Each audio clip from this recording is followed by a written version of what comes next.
तो फ्रेंड्स हमने अभी क्या देखे, कॉर्डेटा संघ। हमने कॉर्डेटा संघ के प्रमुख लक्षण पढ़े। अब हम लोग कॉर्डेटा संघ के अंतर्गत आने वाले वर्ग के बारे में पढ़ेंगे। ओके, तो सबसे पहला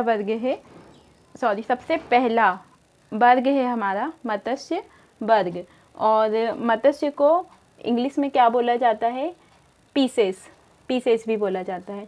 ओके, अब हम लोग स्टार्ट करते हैं मत्स्य वर्ग। तो सबसे फर्स्ट वाला जो हमारा इसमें आएगा पॉइंट, वो ये है कि जितने भी मत्स्य संघ में आने वाले जंतु हैं, अब मत्स्य लगा है तो मत्स्य में नाम से ही स्पष्ट हो रहा है कि मत्स्य वर्ग में मछलियाँ आती हैं।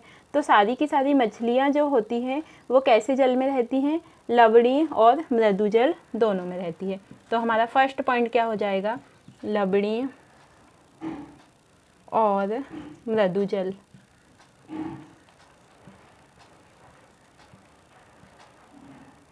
में रहते हैं। ओके, अब ये जो होते हैं मत्स्य संघ में आने वाली सारी की सारी मछलियाँ जो होती हैं वो कैसे ब्लड वाली होती हैं, कोल्ड ब्लड या वार्म ब्लड। तो इसका आंसर आएगा cold blood. Okay, second point हो जाएगा कोल्ड ब्लडेड। एक चीज़ यहाँ पे नोटिस करने वाली ये भी है कि जो भी पानी में रहते हैं, ओके, पानी में रहने वाले जितने भी जीव जंतु होते हैं उनका ब्लड कोल्ड होता है और इसी को हम बोलते हैं अनियत तापी। अनियत तापी। अब ज़रूरी नहीं है कि मत्स्य संघ में आने वाले जंतुओं का ब्लड ही कोल्ड होता है। इसके अलावा जैसे कि जो उभयचर वर्ग है उसमें आने वाले जंतु हैं, जैसे कि सांप हो गया और मेंढक हो गया, कछुआ हो गया, इनका ब्लड भी कैसा रहेगा, कोल्ड ब्लड। और इसके अपोजिट अगर हम बात करें कि जो जल में नहीं रहते, ओके, जो जल में नहीं रहते थल में रहते हैं, तो उनमें जैसे कि मानव हो गया, जानवरों में बकरी, सारे जो जानवर हैं उनका ब्लड कैसा रहेगा, वार्म ब्लड। ओके, और एक मोस्ट इम्पोर्टेंट क्वेश्चन बनता है कि पक्षियों का ब्लड कैसा होता है। तो पक्षियों का जो ब्लड है वो भी कैसा रहेगा, वार्म ब्लडेड। पक्षी सारे के सारे वार्म ब्लड वाले होते हैं। ओके फ्रेंड, चलिए, तो ये हमारे 2 पॉइंट हो गए। अब हम इसका थर्ड पॉइंट लिखते हैं। मत्स्य संघ का जो थर्ड पॉइंट है वो क्या है कि इनमें श्वसन किसके द्वारा होता है। मैंने अभी तक जितने भी टॉपिक्स संघ वाले का पढ़ाया है मैंने सब में बताया है कि श्वसन और उत्सर्जन ये क्वेश्चन एग्जाम में पूछता ही है कि किस अंग के द्वारा होता है। तो मछलियों का तो हम लोग छोटी क्लास में भी देख चुके हैं कि मछलियों का जो श्वसन होता है वो गिल्स के द्वारा होता है, और गिल्स को ही क्या बोला जाता है फ्रेंड्स, क्लोम। ओके, तो सारे के सारे मत्स्य संघ में आने वाले जंतुओं मतलब मछलियाँ, उनमें श्वसन कैसा होता है, तो क्लोम के द्वारा होता है। ओके, आप लोग इसका स्क्रीनशॉट ले लीजिए, फिर हम लोग 4 पॉइंट की बात करेंगे। ओके, तो फ्रेंड्स हमारा 4th नंबर का जो पॉइंट है वो रहेगा बहुत ही इम्पोर्टेंट पॉइंट। ओके, कि जो मछली होती हैं या जो मत्स्य संघ है, मत्स्य संघ का जो हृदय होता है वो कितने कक्षीय होता है। ओके, तो इनका जो हृदय होता है वो 2 कक्षीय, या इसी को हम बोल सकते हैं द्विवेशमी। ओके, ये एक क्वेश्चन हो गया। अब इसी में थोड़ा सा हम लोग आगे का भी देखते हैं। अदर जो संघ होते हैं जैसे मानव का हृदय में कितने कक्ष होते हैं, 4। पक्षियों के हृदय, उभयचर का हृदय, इनमें कितने कितने कक्ष होते हैं, ये सब क्वेश्चन एग्जाम में बनते हैं। तो उभयचर का हृदय में 3 कक्ष होता है, और जो पक्षी होते हैं उनमें 4 कक्ष होते हैं, मानव में भी 4 कक्ष होते हैं। ओके, अब ये जो मत्स्य संघ है इनका हृदय 2 कक्षीय होता है। अब ये ब्लड कौन सा वाला ब्लड पंप करते हैं, तो ओनली ऑन अशुद्ध blood. Okay friends,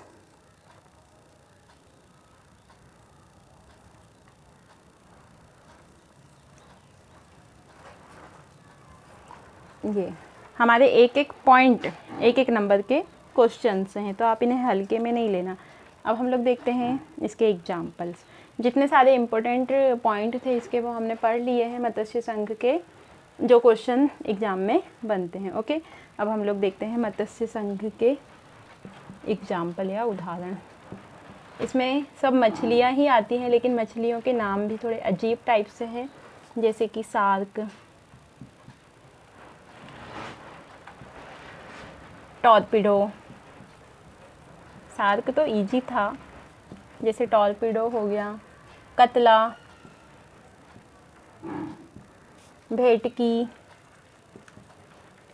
simple question तो एग्जाम में बनेंगे नहीं, जैसे भेटकी है, भेटकी पूछ लेगा कि भेटकी किस संघ में आने वाला जंतु है या किस संघ में आता है, तो आंसर क्या आएगा? मत्स्य संघ।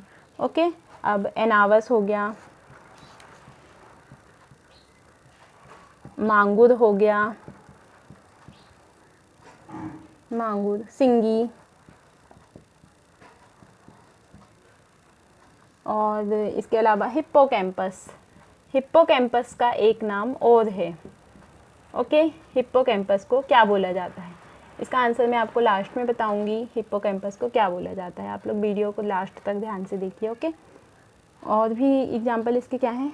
Protopterus, Protopterus.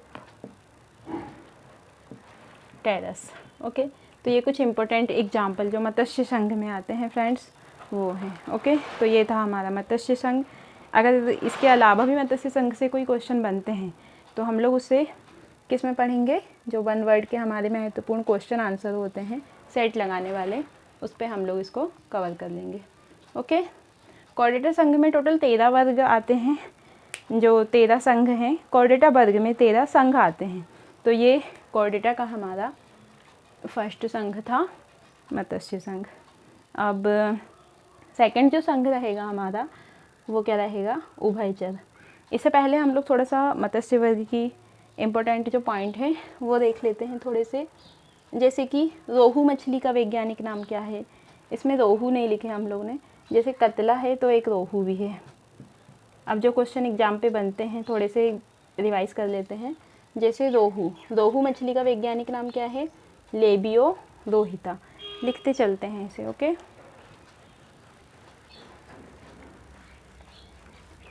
इसमें ऐसे क्वेश्चन भी बनते, कौन सी ऐसी मछली है जो इलेक्ट्रिक रे छोड़ती है? ऐसे क्वेश्चंस। और जैसे कि वैज्ञानिक नाम पूछा जाता है, तो देखते हैं सबसे पहले रोहू मछली का वैज्ञानिक नाम।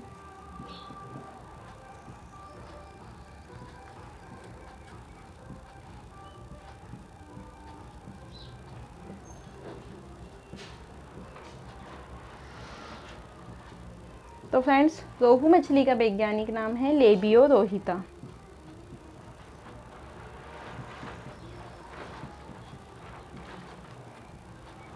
लेबियो रोहिता।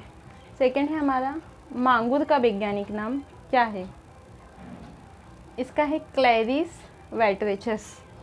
क्लैरिस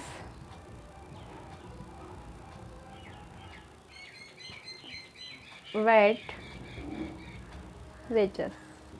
और यहाँ से एक इम्पोर्टेंट पॉइंट ये भी आता है कि मांगुर को क्या बोला जाता है। ओके, तो मांगुर का ही नाम है कैट फिश। कटल फिश अलग है फ्रेंड, कटल फिश अलग है और ये कैट फिश है। कुछ वर्ड्स ऐसे होते हैं जिसमें फिश लगा होता है लेकिन वो मछली में नहीं आता है, लेकिन कैट फिश ऐसा है जो मत्स्य संघ में आता है। कटल फिश अलग है, कैट फिश अलग है। ओके, यहाँ पे आप थोड़ा सा इसको कंपेयर करके याद करिए। ओके, अब जो शार्क मछली होती है उसे स्कॉलियोडॉन या डॉग फिश भी कहा जाता है। ओके, शार्क मछली को डॉग फिश कहते हैं। आईएमपी क्वेश्चन है ये।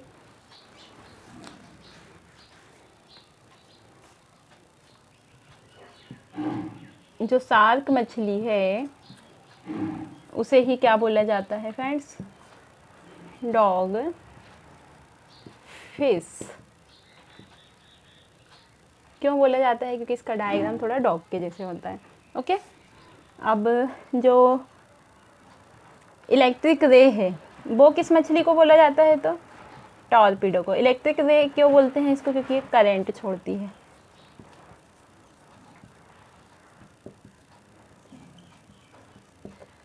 ओके, इलेक्ट्रिक रे के नाम से जाना जाता है किसे? टॉर्पीडो को। अब मैंने जो अभी आपसे पूछा था हिप्पोकैम्पस, हिप्पोकैम्पस को क्या बोला जाता है? तो हिप्पोकैम्पस को समुद्री घोड़ा बोला जाता है। क्यों बोला जाता है?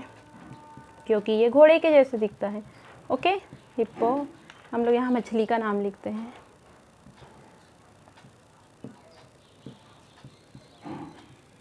हिप्पोकैम्पस, हिप्पोकैम्पस को समुद्री घोड़ा बोला जाता है। ओके फ्रेंड्स, तो ये थे हमारे मछली वर्ग या मत्स्य वर्ग के इम्पोर्टेंट पॉइंट। अब हम लोग जो वर्ग पढ़ेंगे उसका नाम है उभयचर वर्ग। तो हम लोग इसे नेक्स्ट क्लास में पढ़ेंगे फ्रेंड्स।